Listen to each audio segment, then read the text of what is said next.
Please welcome our next guest, Joseph LMS Green.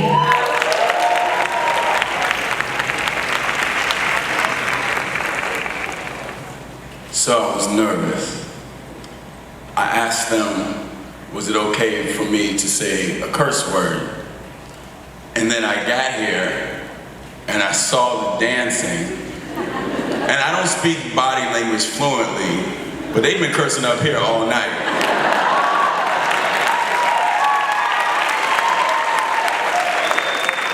So I'm a spoken word artist, and I'm gonna do some poetry, and it's beautiful. I'm happy to be here. I love when other arts come to what we do because, Lord, I listen to a lot of poetry, right?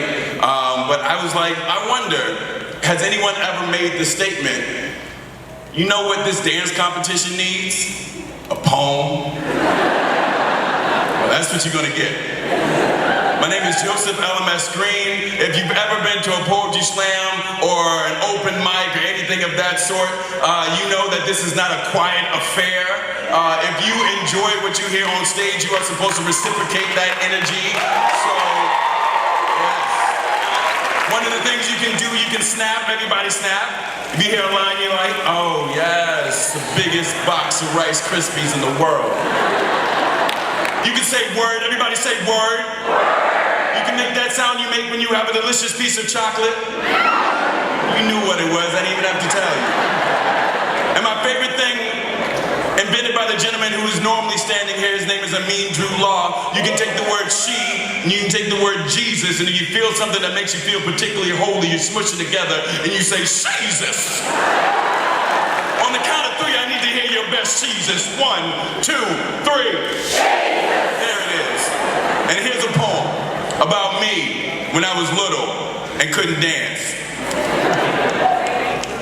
In a dream, I saw the adolescent version of myself leaning against the wall at a middle school dance. Appearing nervous with our head down, he seemed wanting, if not needing, of some advice. I pulled out a napkin, composed a letter, a literal self-help manual, slipped it into my own pubescent hand, looked down and read, Dear me, dance.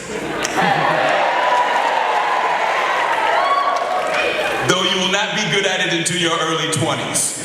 Bear witness to how solar systems are created and within the orbits of thighs, how stars always seem to burn out but shine on as you two-step through the universe. Don't forget to breathe. As she approaches, it was meant to be. If not, Big Dipper or supernova, you will discover painfully that the wonder behind love is just not the same thing as you imagined it was when you were just a child. You will often find that you are doing dancing and loving alone, but don't you ever stop. Dear me, or best friend an imaginary turtle could have. Pick a trade, a job, a hobby, anything, not only art. I'm hungry, and while this poetry shit is feeding my soul, the rest of me is famished. Dear me, or future obsessive compulsive, you have an addictive personality. Do not try drugs. You are going to like them a lot. They will cause you to forget, to lose things, most of which the universe will never see fit to give you a second chance with, all of which will break your mother's heart. Dear me, or would-be knight in shining armor, there are monsters underneath your father's bed. Those videotapes and magazines are not manuals. Only the wrong kind of women will want to be treated that way. Warning. There is such a thing as the wrong kind of woman. You will have hand in creating some. The people labeled broken on arrival cannot be saved. Just loved and accepted as you will one day hope to be. Joseph, put down the blades, lower the heat in the shower. Pins are not tourniquets, paper a poor band-aid. It will be years before poetry will attempt to Superman, yellow sun, red cape, save you. Stop it now. Your soul will heal long before those scars do.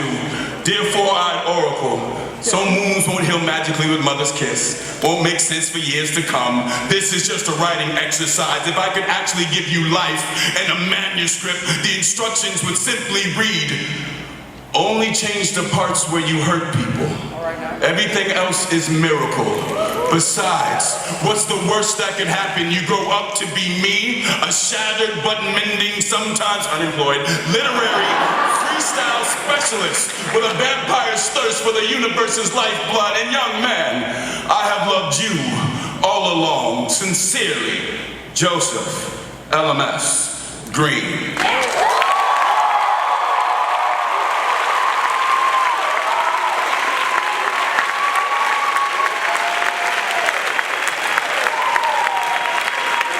So before I forget, it is important for me to have more friends on social media. It's a shallow desire, but a desire nonetheless. If you want to find me online, I host at Busboys, I work at Split This Rock, I run the DCU Slam team and other things of that sort. If you want to know something about poetry in DC, you should probably holler at me. That's Joseph LMS Green on Facebook, Instagram, and Twitter. I have Snapchat, but I'm not quite sure what to do with it.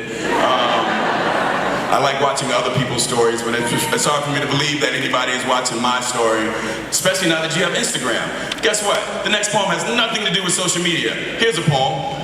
How many of y'all ever been in love? Make noise, I can't see you. Now I'm gonna narrow it down a little bit. How many of you have ever been in love and had to leave the person you were in love with while you were still in love with them? If you ever have to do that again, or if you've never done it, you will probably one day have to do it. Here's a manual on how to survive that situation. How to break. A guide to leaving somebody you still love. 1. Remind yourself daily while you are doing this. Protect your icicle self inside the diminutive hope. Encased within an ironclad logic. Emotions, the radiation of her smile, the desert sands of your deserted bed will irrationally try to rush. Your heart must withstand this. Careful. In desperate late night moments when wine bottles dance with insomnia, you will see her lying next to you. Trust, this is an illusion. 2. Stop saying I love you at the end of phone calls. The sting will at first paralyze. It will eventually desensitize. You will grow accustomed to the lies told when no noise is made. Truth is loud and irrelevant. 3. Cease any form of physical intimacy now. I'm gonna repeat that for the hard-headed folks. Cease any form of physical intimacy now. The mouth and tongues of limbs and sweat speak far too often without being spoken to. Phrases such as, please don't leave, and why are we doing this will braille themselves across lips, necks, and inner thighs. If you can still have sex and not care, you were never actually in love. This poem is not for you. Revisit these words when you are truly in need. 4. Fill the gap. Anything will do. Anything but her. In advanced cases, you've done this before. Avoid self-destructive behaviors. Survival rates for those who relapse are dismal. Flirt with other people. Bat your eyes at strangers. Pretend you will fall in love again. 5. Repeat step 1. Word it differently. Like the second draft to a poem, attempt to say the same thing more cleverly with less words. Send the story to someone who has written it better than you. Have them edit. Say it 1,000 times in front of a mirror until your face can lie to your eyes. Perform it for her. There will be tears. Walk away. 6. Do something you love.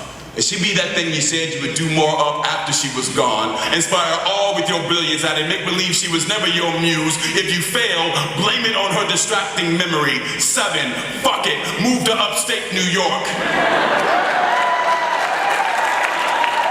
Drown her memories in pools of liquor and cocaine. Write, perform, record an album. Cover the parts of your body that remind you of her with tattoos. Burn the sun. Break someone else's heart. Destroy something other than yourself. Be warned. This is a tainted mantra. A broken dogma. Kept by disciples of the church of perpetual unhappiness. If you have not succeeded in breaking thus far, there's one more step. Use in case of an emergency. 8. Purchase the largest stick of dynamite you can swallow. Retain the fuse between your teeth. Find her, grab her, kiss her, ignite the fuse. Die with the softness of spring across your face. Force her to believe you had a choice. It is over now. Walk away.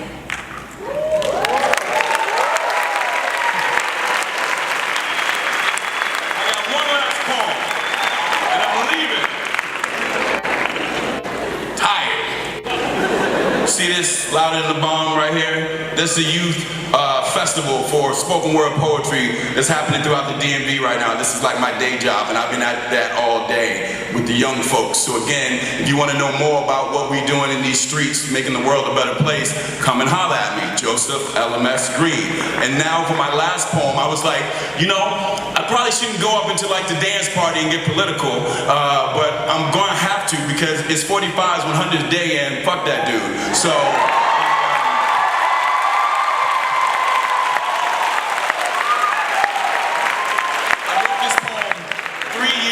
Even before, like, the orange eclipse came over Washington. But it seems that these like, with sessions and everything, and they seem like these motherfuckers think we forgot. So, in the name of my son, in the name of the lives we have lost, in the name of this movement, let me remind them, Black Lives Matter.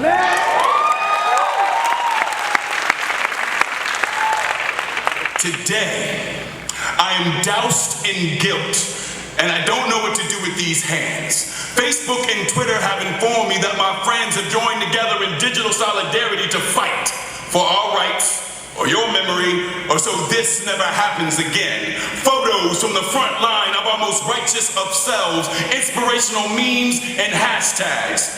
I realize this has happened before. I wonder if I listen to the recordings of your murder, will I feel anything different? To me, your life and death is no more than a Facebook update, a trending topic on Twitter, hashtag. I hope somebody is still praying for your mother.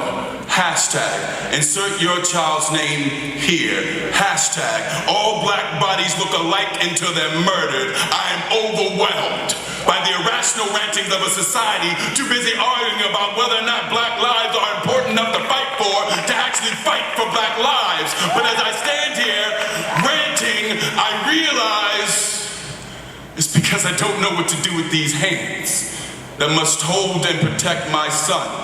They are not bulletproof. They are made of the same brown material that have seen so many murdered. But before I bow at the altar of suburban flight, I realize that somewhere somebody is still crying for you. That somewhere a black mother is gathering all the suspicious clothing her children own, dressing the scarecrow in the backyard, and burning our post-racial society in effigy. That somewhere a black female is being followed in a Macy's on suspicion of being black. That somewhere, hands up, please don't shoot. That somewhere, why did you shoot me? You told me to get my ID. That somewhere, please don't shoot, it's only A. That somewhere, I'm sorry, my music is too loud for you to hear my humanity. That somewhere, we still can't breathe. That somewhere, they are toasting the man who did this to you. And the clans are gathering. Only this time they won't be wearing hoods. They'll be dressed in suits, cloaked by law, charged with progressing the doctrine that if you do not look like you belong here, you can be murdered. That if you look like you belong here, you can be murdered. I will not always be able to protect my son. I pray that by then, black children and fear, black women and violence, black queer and assault, black trans and endangered, black male and thug, black body and deceased are no longer synonyms.